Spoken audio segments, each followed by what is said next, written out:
Hello friends, Vishnu Shalini latest review. Shalini ശാരദാമ്മയോട് പറയുകയാണ്, സത്യമോളെ വിളിച്ച് സംസാരിക്കുന്നത് ആരാണെന്ന് എത്രയും പെട്ടെന്ന് അറിയണം. വിഷ്ണുവേട്ടൻ കൂടെ വന്നിട്ടേ അതിനൊരു തീരുമാനം ഉണ്ടാക്കാൻ പറ്റൂ. വിളിക്കുന്ന ആളിൻ്റെ ഉദ്ദേശം എന്താണെന്ന് അറിയണമല്ലോ. ഇങ്ങനെയൊക്കെ വിളിക്കുന്നവർ മനസ്സിൽ എന്തൊക്കെയാ കൊണ്ട് നടക്കുന്നതെന്ന് നമുക്കൊന്നും പറയാൻ പറ്റില്ല. ഇന്ന് ലോകത്ത് നടക്കുന്നതും കേൾക്കുന്നതൊക്കെ നമ്മൾ അറിയുകയും കേൾക്കുകയൊക്കെ ചെയ്യുന്നതല്ലേ മോളെ. വിഷ്ണുവേട്ടന് ഇത്ര പെട്ടെന്നൊരു തീരുമാനം ഇങ്ങനെ എടുക്കുമെന്ന് ഞാൻ ഒരിക്കലും പ്രതീക്ഷിച്ചില്ലമ്മേ. ഞങ്ങളെ സ്നേഹിക്കുന്നതിനേക്കാളും കൂടുതൽ അമ്മയെ സ്നേഹിക്കുന്ന ഒരു മനസ്സാണ് വിഷ്ണുവേട്ടന്. പിന്നെ എങ്ങനെയാ വിഷ്ണുവേട്ടന് ഇത്ര പെട്ടെന്ന് ഇങ്ങനെ ഒരു തീരുമാനം എടുക്കാൻ തോന്നിയതെന്നാ ഞാൻ എത്ര ആലോചിച്ചിട്ടും പിടികിട്ടുന്നില്ലമ്മേ. എന്തോ ആയിക്കോട്ടെ മോളെ, നല്ല കാര്യം തന്നെയല്ലേ. പക്ഷെ സത്യാമ്മ സമ്മതിക്കുമെന്ന് എനിക്ക് തോന്നുന്നില്ല. സ്വന്തം മകനെ തന്റെ ചിറകനടിയിൽ തന്നെ വെക്കണമെന്ന് ആഗ്രഹിക്കുന്ന ഒരു സ്ത്രീയാണവര്. അവരുടെ മനസ്സിൽ ശാലിനിയോ സത്യമോളോ പപ്പിമോളോ അങ്ങനൊന്നുമില്ല.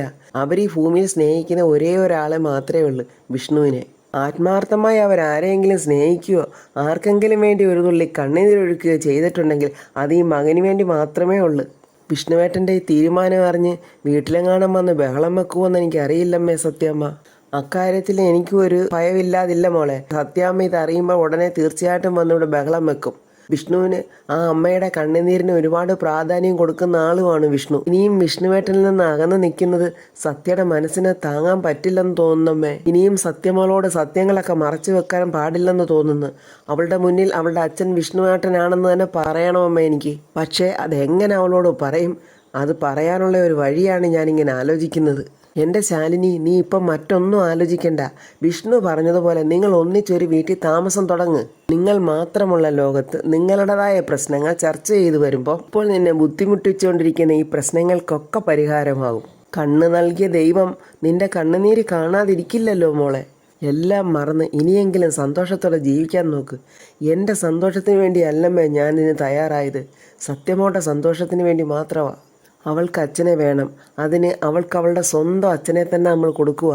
ഇതറിയുമ്പോൾ സത്യമോൾ എത്രത്തോളം സന്തോഷിക്കുമെന്നറിയോ? അവൾ ജീവിതത്തിൽ ഏറ്റവും കൂടുതൽ സന്തോഷിക്കുന്ന നിമിഷവും അതുതന്നെ ആയിരിക്കും. എല്ലാം പറഞ്ഞറിയിക്കാൻ ഇനിയും സമയമുണ്ടമ്മേ. അതുവരെ നമുക്ക് ഇങ്ങനെയൊക്കെ തന്നെ അങ്ങ് പോകാം. അങ്ങനെ ശാലിനിയും ശാരദാമ്മയും കൂടെ വിഷ്ണുവിൻ്റെ വരവും നോക്കി വാതക്കൽ അങ്ങനെ ഇരിക്കുവാണ്. സത്യാമ്മയാണെങ്കിൽ ഫോൺ റെഡിയാക്കി കൊണ്ടുവന്നതിന് ശേഷം ഫോണൊക്കെ ഇങ്ങനെ ഞോണ്ടിക്കൊണ്ടിരിക്കുക. എന്നിട്ട് രോഹിത്തിനോട് ചോദിക്കുന്നു, എടാ രോഹിത്തെ, ഈ വിളിക്കുന്ന ആളുകളുടെ നമ്പർ തെളിയാതിരിക്കുന്നത് അതാരാ വിളിക്കുന്നതെന്ന് നമ്മൾ എങ്ങനെ അറിയും? സത്യമേ, കഴിയുന്നതും അങ്ങനെയുള്ള ഫോൺ എടുക്കാതിരിക്കുന്നതാണ് നല്ലത്. അത് മിക്കവാറും ഇൻ്റർനാഷണൽ കോൾ ആയിരിക്കും, അല്ലെങ്കിൽ ഫേക്ക് കോൾ ആയിരിക്കും. ഇപ്പോഴാണെങ്കിൽ ഓൺലൈൻ തട്ടിപ്പുകൾ ഒരുപാട് വരുന്നുണ്ടല്ലോ. അല്ല രോഹിത്തെ, ഇവരിത് എങ്ങനെയാണ് വിളിക്കുന്നത്? ഇത് ആരാ വിളിക്കുന്നതെന്ന് അറിയാൻ നമ്മൾ എന്ത് ചെയ്യണം? ശ്യാമ ഇതെല്ലാം കേട്ടോണ്ട് നിൽക്കുവാണ്. ശ്യാമ ചോദിക്കുക, സത്യാമ്മയ്ക്ക് ഇങ്ങനെയുള്ള കോളുകൾ വരാറുണ്ടോ? അല്ല, എനിക്ക് വരാറുണ്ടെന്നല്ല എന്നും പറഞ്ഞ് സത്യഭാമ ഒരുമാതിരി ഉരുളുന്നുണ്ട്. കുഞ്ഞേച്ചി പറഞ്ഞതുപോലെ തന്നെ സത്യാമ്മയ്ക്ക് എവിടുന്നൊക്കെയോ കോൾ വരുന്നുണ്ട്. അതുകൊണ്ട് തന്നെയാണ് എത്രയും പെട്ടെന്ന് ഫോണും ശരിയാക്കിച്ചത്. സത്യങ്ങളൊക്കെ സത്യാമ്മയെ അറിയിക്കാനിരിക്കുന്നവർ സത്യാമ്മയെ വിളിക്കുന്നുണ്ടെന്നുള്ളത് തീർച്ചയായി. രാഘവേട്ടൻ പറയുക, തട്ടിപ്പ് നടത്താനിരിക്കുന്നവരുടെ ആവശ്യം പണമാണ്. അവിടെ നമ്മൾ എന്താ ചെയ്യേണ്ടത്? നമ്മൾ തട്ടിപ്പിന് ഇരയാകാതിരിക്കണം. അങ്ങനെ വരുന്ന കോളുകളൊക്കെ എടുക്കാതിരിക്കാൻ ശ്രമിക്കണം ഭാമേ എന്നിങ്ങനെ പറഞ്ഞുകൊണ്ടിരിക്കുന്ന സമയത്ത് മുകളിൽ നിന്ന് നമ്മുടെ വിഷ്ണു ഒരു പ്രത്യേക അവതാര രൂപത്തിൽ ഇങ്ങനെ വരുന്നുണ്ട്. ഓം നമ ശിവായ, ഓം നമ ശിവായ എന്ന് പറഞ്ഞ് കാവി ഉടുത്ത് രുദ്രാക്ഷം അണിഞ്ഞ് ഒരു പക്ക ക്രിമിനൽ സ്വാമിയെ പോലെ വരുന്നുണ്ട്. വിഷ്ണുവിൻ്റെ ആ വരവ് കണ്ട് സത്യഭാമയും രാഘവേട്ടനും എല്ലാവരും ഒരുമാതിരി അമ്പരപ്പോടെ നോക്കുവാണ്. ഇത് പെട്ടെന്ന് ഇങ്ങനെ ഒരു അവതാരം എന്താ ഇങ്ങനെ? വിഷ്ണു ഇങ്ങനെ അവരുടെ അടുത്ത് വന്ന് ഒരു പ്രത്യേക രീതിക്ക് അങ്ങോട്ട് വിളിക്കുവാണ്, ഓം നമ ശിവായ, ഓം നമ ശിവായ. ഏതോ വലിയ ആശ്രമത്തിലെ ഏതോ മഹർഷിയെ പോലെ വലിയൊരു ദിവ്യനെ പോലുള്ള ഭാവത്തിലും രൂപത്തിലുമാണ് നിൽക്കുന്നതൊക്കെ. രാഘവേട്ടൻ അമ്പരന്ന് ചോദിക്കുക, ഇതെന്തോ പാടാ, ഇത് എന്തോ വേഷമാ, എന്തോ ഈ കാണിക്കുന്നേ? ഉടനെ വിഷ്ണു രാഘവേട്ടനോട് പറയുവാണ്, മക്കളെ. മക്കളോ? വിഷ്ണു അങ്ങോട്ട് പറയാൻ തുടങ്ങുവാണ്, ഈ ലോകം തന്നെ ഒരു മിഥ്യയാണ്. ഇവിടെ കാണുന്നതും കേൾക്കുന്നതും ഒക്കെ നമ്മൾ അനുഭവിക്കുന്നതൊന്നും നമുക്ക് സ്വന്തമല്ല. ഉള്ളതെല്ലാം ഇന്നല്ലെങ്കിൽ നാളെ മറ്റൊരാൾക്ക് സ്വന്തമാകേണ്ടതാണ്. ഇവൻ എന്തൊക്കെയാ പറയുന്നത് രാഘവേട്ട? എന്ത് വേഷം കെട്ടാടാ നീ കാണിക്കുന്നേ? മാതാവേ, ഇത് വിഷ്ണു അല്ല, സ്വാമി. നമ്മൾ കണ്ടതും കേട്ടതുമല്ല സത്യം. അല്പം മുൻപ് ആ TV-യിൽ പറഞ്ഞ സന്യാസിയുടെ വാക്കുകൾ നമ്മെ വല്ലാണ്ടങ്ങ് ആകർഷിച്ചിരിക്കുന്നു.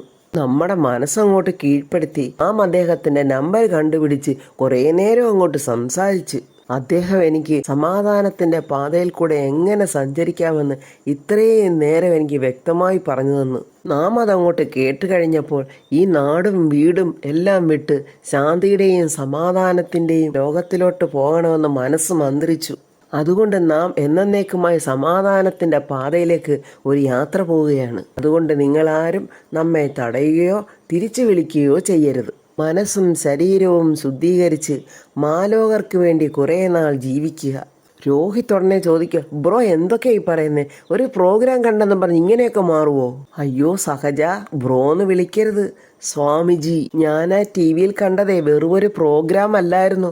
നാം മനസ്സിൽ കൊണ്ടു നടന്ന കുറെ ചോദ്യങ്ങൾക്കുള്ള ഉത്തരവായിരുന്നു. ഇത്രയും കാലം നമ്മൾ കണ്ടതും അനുഭവിച്ചതും ഒന്നും അല്ല കുഞ്ഞേ ജീവിതം. രാഘവേട്ടനെ കൊണ്ട് പല്ല് കടിക്കും. സത്യഭാമ എന്തുവാ ഇവൻ കാണിക്കുന്ന ഈ കോപ്രായം എന്നും പറഞ്ഞ് ദേഷിച്ചും സങ്കടത്തോടെ ഇങ്ങനെ നോക്കുക. ശ്യാമ ഇതെല്ലാം കണ്ട് വായുമ്പളന്ന് നിൽക്കുക. ഭൂമിയിൽ നമ്മൾ ജീവിക്കുന്ന ഒരു ജീവിതമല്ല സഹജ. ഭൂമിയിൽ അങ്ങനെ ജീവിക്കുന്ന മുൻ ജന്മത്തിലെ പാപഭാരകമാണ്. അത് അനുഭവിക്കുകയാണ് വേണ്ടത്. മരണശേഷമാണ് ഓരോ മനുഷ്യനും യഥാർത്ഥ ജീവിതമുള്ളത്. ഈ ശിഷ്ടകാലം ഒന്ന് കഴിഞ്ഞു കിട്ടാനും മരണശേഷമുള്ള ജീവിതം സ്വന്തമാക്കാനും സന്യാസം കൊണ്ട് മാത്രമേ സാധിക്കൂ. അതിന് ഏറ്റവും അനുയോജ്യമായ സ്ഥലം ഹിമാലയ സാനുക്കൾ തന്നെ. സത്യഭാമയും രാഘവേട്ടനോട് ഈ പൊട്ടൻ എന്തൊക്കെയായി പറയുന്നത് എന്ന ഭാവത്തിൽ ഇങ്ങനെ അങ്ങോട്ടും ഇങ്ങോട്ടും നോക്കുക. ഇനിയുള്ള നമ്മുടെ ജീവിതം ആ ഹിമാലയ സാനുക്കളിൽ തന്നെയാണ്. ആമേ, ഇവന്റെ തലയ്ക്ക് വല്ല ഓളവും കയറിയോ? എന്തൊക്കെ പിച്ചും പയ്യ അവനീ പറഞ്ഞുകൊണ്ടിരിക്കുന്നത്? പിതാവേ അരുത് എന്നിങ്ങനെ പറയുമ്പോൾ സത്യഭാമ അത്രയും നേരം ക്ഷമിച്ചുകൊണ്ടിരുന്നിട്ട് ചാടി എഴുന്നേറ്റില്ലടാ, എന്തുവാ നിന്റെ ഉദ്ദേശം? ഈ വേഷം കെട്ടലിന്റെയൊക്കെ കാര്യം എന്താന്നാ നിന്നോട് ചോദിച്ചത്? അയ്യോ മാതാവേ അരുത്, പരിപാവനവും പരിശുദ്ധമായ ഈ വേഷത്തെ കണ്ടിട്ട് വേഷം കെട്ടലെന്ന് പറയരുത്. ഒരാളുടെ ജീവിതം പൂർണ്ണമായും ദൈവത്തിൽ സമർപ്പിക്കുന്നതിനെ കുറിച്ച് എന്താണ് വിചാരിച്ചിരിക്കുന്നത്? അതുകൊണ്ട് നമ്മുടെ വഴി നാം തെരഞ്ഞെടുത്ത് കഴിഞ്ഞു. ഇതെല്ലാം കേട്ട് സഹി കെട്ടിട്ട് ശ്യാമ ചോദിക്കുക, വിഷ്ണുവേട്ടൻ നല്ലതുപോലെ ആലോചിച്ചിട്ടാണോ ഇങ്ങനെ ഒരു തീരുമാനം എടുത്തത്? വിഷ്ണുവേട്ടനോടൊപ്പം ജീവിക്കാൻ ആഗ്രഹിച്ചിരിക്കുന്ന എൻ്റെ കുഞ്ഞേച്ചിയോട് ഞാൻ എന്താ പറയേണ്ടത്? മകളെ, നടക്കാൻ ഒട്ടും സാധ്യതയില്ലാത്ത ഒരു കാര്യത്തെക്കുറിച്ച് സ്വപ്നം കാണരുതെന്ന് ആ സഹോദരിയോട് പറയൂ. അതൊരടഞ്ഞ അധ്യായമാണ്. ഇനി നമ്മുടെ എല്ലാ തീരുമാനങ്ങളും ഈശ്വരന് മുന്നിൽ സമർപ്പിക്കുകയാണ്. ദേഷ്യത്തോടെ രാഘവേട്ടൻ, എടാ വിഷ്ണു, നീ നിന്റെ ജീവിതം വെച്ചാണ് കളിക്കുന്നത് കേട്ടല്ലോ. പിതാവേ, മനസമാധാനവും സന്തോഷമില്ലാത്ത ജീവിതം കൊണ്ട് ആർക്കെന്ത് പ്രയോജനമാണ് ഉണ്ടാകുന്നത്? എവിടെയോ എങ്ങോ എത്താനുള്ള ഒരു ഓട്ടപ്പാച്ചിലാണ്. ആ ഓട്ടം നിൽക്കുമ്പോൾ നഷ്ടപ്പെടുന്നത് നമ്മുടെ സമയങ്ങളല്ലേ? അതുകൊണ്ട് അതിൽ നിന്നൊക്കെ എത്രയോ ഭേദമാണ് അടുത്ത ജന്മത്തെക്കുറിച്ച് ചിന്തിക്കുന്നതും ജീവിക്കുന്നതും ഒക്കെ. ആ ജന്മത്തിലെ ശാന്തിക്കും സമാധാനത്തിനും വേണ്ടി ഈ ജന്മത്തിൽ പരിശ്രമിക്കുന്നതും നാം നമ്മുടെ അടുത്ത ജന്മത്തെ സ്വസ്ഥതയ്ക്ക് വേണ്ടി ഈ ജന്മത്തിലെ പരിശ്രമിക്കുകയാണ്. വിഷ്ണുവിന്റെ ഈ അഭിനയവും പൊട്ടത്തരമൊക്കെ കണ്ട് അവിടെ നിൽക്കുന്നവർക്കൊക്കെ അങ്ങോട്ട് തലയ്ക്ക് വട്ടുപിടിച്ചൊരവസ്ഥയിലാണ്. വിഷ്ണു നിർത്തുന്ന പാടില്ല. വിഷ്ണു അങ്ങനെ തകർത്ത് അഭിനയിക്കുവാണ്. എനിക്ക് ഈശ്വരനെ കാണണം, ഈശ്വരനോട് സംസാരിക്കണം. അതുകൊണ്ട് ആരും നമ്മെ തടയരുത്. ഇത് നാം ആലോചിച്ചെടുത്ത തീരുമാനമാണ്. ഇപ്പോഴേ സത്യഭാമയ്ക്ക് എന്തൊക്കെയോ ഒന്ന് മനസ്സിൽ കത്തുന്നുണ്ട്. എന്നാൽ നാം പോയിട്ട് വരാം കുട്ടികളെ എന്നിങ്ങനെ പറയുമ്പോൾ സത്യഭാമ പറയുന്നു, വിഷ്ണു എടാ, കുറച്ചു മുമ്പ് ടി വിയിൽ കണ്ട ഒരു സന്യാസിയായിട്ട് സംസാരിച്ചെന്നും പറഞ്ഞ് ഇത്രയും പെട്ടെന്നൊരു മാറ്റമൊക്കെ നിനക്ക് വന്നെന്ന് പറഞ്ഞ് അത് വിശ്വസിക്കുന്ന ഒരാളല്ല ഈ സത്യഭാമ. നീ മറ്റെന്തെങ്കിലുമൊക്കെ എന്തോ മനസ്സിൽ വെച്ചിട്ടാണോ ഈ പറയുന്നതൊക്കെ? സത്യം പറയടാ, എന്താ നിന്റെ ലക്ഷ്യം? എനിക്ക് അറിഞ്ഞേ പറ്റൂ പെട്ടെന്നുണ്ടായ നിന്റെ ഈ മാറ്റത്തിന് കാരണം എന്താണെന്ന്. മാതാവേ, നമ്മുടെ ചിന്തകൾ നാം പൂർണ്ണമായും ഈശ്വരനിൽ അർപ്പിച്ചു കഴിഞ്ഞു. മനുഷ്യരുടെ ദുഷിച്ച സ്വഭാവങ്ങൾക്ക് വശംവദരായി ദുർമാർഗങ്ങളിലൂടെ സഞ്ചരിക്കാതിരിക്കാനായി. അതുകൊണ്ട് നിങ്ങളെല്ലാവരും നമ്മെ പോകാൻ അനുവദിക്കണം. ശ്യാമ ചോദിക്കുക, എന്തിനാ വിഷ്ണുവേട്ട ഇങ്ങനൊരു കടുത്ത തീരുമാനം എടുത്തത്? സ്വന്തം ഭാര്യ തൊട്ടരികിലുണ്ടെങ്കിലും വളരെ ദൂരെ നമ്മെപ്പോലെ കഴിയുന്നതിലും ഭേദം സന്യാസമല്ലേ നല്ലത് കുട്ടി. വിഷ്ണു പിന്നെ ഓരോ തത്വങ്ങൾ അങ്ങോട്ട് തട്ടിവിടുവാണ്. എവിടുന്നാ ഇതൊക്കെ കാണാതെ പഠിച്ചതെന്നൊന്നും ഒരു അറിവില്ല. രാഘവേട്ടനാന്ന് എഴുന്നേക്കാൻ നോക്കുന്ന, കലി വരുന്ന വടിയൊക്കെ ഇങ്ങനെ കൈകൊണ്ട് എടുക്കുന്നുണ്ട്. ഒന്ന് രണ്ട് പൊട്ടിക്കണമെന്നൊക്കെ തോന്നുന്നുണ്ട് രാഘവേട്ടനെ. വിഷ്ണുവിന്റെ ഈ കഥാപ്രസംഗം ഇങ്ങനെ നടക്കുമ്പോൾ പെട്ടെന്ന് സത്യഭാമയ്ക്ക് ഓർമ്മ വരുന്നത്. സത്യഭാമ അപ്പൊ രാത്രിയിൽ വന്ന ഫോൺ കോളിനെ കുറിച്ച് ചിന്തിക്കുവാണ്. ആരാണ് തന്നെ രാത്രിയിൽ വിളിച്ചത്? ഞാൻ പറയാൻ പോകുന്ന കാര്യങ്ങൾ കേട്ടാലേ സത്യഭാമേ, നിങ്ങൾക്കിന്ന് ഡബിൾ ശിവരാത്രി ആയിരിക്കും. നിങ്ങളുടെ മകൻ വിഷ്ണു പെട്ടെന്നൊരു സുപ്രഭാതത്തിൽ വാടക വീടെടുത്ത് ശാലിനിയുമായി താമസിക്കാൻ പോവുകയാണെന്നറിഞ്ഞാൽ എന്തായിരിക്കും നിങ്ങളുടെ പ്രതികരണം? എടി പെണ്ണെ, എന്നോട് ആലോചിക്കാതെ എൻ്റെ മകൻ ഒന്നും ചെയ്യില്ല, അതെനിക്ക് നല്ല ഉറപ്പുണ്ട്. അവനെ ഞാൻ അങ്ങനെയാണ് വളർത്തിക്കൊണ്ട് വന്നത്. എന്നാലേ അവൻ അങ്ങനെ ഒരു തീരുമാനം എടുത്തിട്ടുണ്ട്. വീടിന് അഡ്വാൻസും കൊടുത്ത്. ഇതിനു മുമ്പ് അവൻ അങ്ങനെ ഒരു ചതി പറ്റിയിട്ടുണ്ട്. അതുകൊണ്ട് വീണ്ടും ഒരു ചതി പറ്റാൻ എൻ്റെ മകൻ നിന്നു കൊടുക്കില്ലെന്ന് എനിക്ക് നല്ല ഉറപ്പുണ്ട്. അങ്ങനെ നല്ല ഉറപ്പുണ്ടെങ്കിൽ ഞാനെന്നാ ഇനി ഒന്നും പറയുന്നില്ല. അനുഭവത്തിൽ വരുമ്പോൾ പഠിച്ചാൽ മതി. പക്ഷെ ഇന്നോ നാളെയോ അങ്ങനെ ഒരു നീക്കം അവിടെ നടക്കും. സൂക്ഷിച്ചാൽ ദുഃഖിക്കേണ്ട. അല്ല, ഈ പാതിരാത്രിയിൽ ഉറക്കം ഇളച്ചു നിന്നേ എന്നെ ഇത്രയധികം സ്നേഹത്തോടെ സഹായിക്കുന്ന നീ ആരാ? ഞങ്ങളുടെ എല്ലാ കാര്യങ്ങളും നല്ലതുപോലെ നിനക്ക് അറിയുകയും ചെയ്യാമല്ലോ.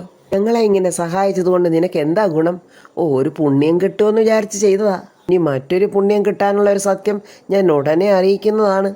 തൽക്കാലം നിങ്ങൾ ഇതിനെന്തെങ്കിലും പരിഹാരം കാണ്. അതിനുശേഷം ഞാൻ അടുത്ത സത്യം പറയാം എന്നൊക്കെ ഇങ്ങനെ രാത്രിയിൽ ഒരുത്തി വിളിച്ച് പറഞ്ഞത് പെട്ടെന്ന് സത്യഭാമയ്ക്ക് ഓർമ്മ വരുന്നുണ്ട്. ഇത് വിഷ്ണുവിൻ്റെ വെറും ഒരു തട്ടിപ്പോ അഭിനയമാണെന്ന് സത്യഭാമയ്ക്ക് നല്ലതുപോലെ മനസ്സിലായി. വിഷ്ണുവിൻ്റെ തുടർന്നുള്ള അഭിനയം കണ്ട് സഹിക്കാൻ വയ്യാതെ ദേഷ്യത്തോടെ ഇങ്ങനെ നിൽക്കുവാണ് സത്യഭാമ. അപ്പോൾ ഇനി യാത്രയില്ല, തഥാസ്തു എന്നിങ്ങനെ വിഷ്ണു പറയുമ്പോൾ സത്യഭാമ ഉടനെ വിഷ്ണുവിനോട്, അയ്യോ സ്വാമി, ഈ സന്യാസം സ്വീകരിക്കാൻ വേണ്ടി സ്വാമി എങ്ങോട്ടാ പോകുന്നെന്ന് പറഞ്ഞേ? അയ്യോ ഭവതി, സന്യാസം നമ്മൾ കുറച്ച് മുൻപേ സ്വീകരിച്ചു കഴിഞ്ഞിരിക്കുന്നു. ഇനി തപസാണേ, കടുത്ത ഈശ്വര ജപം.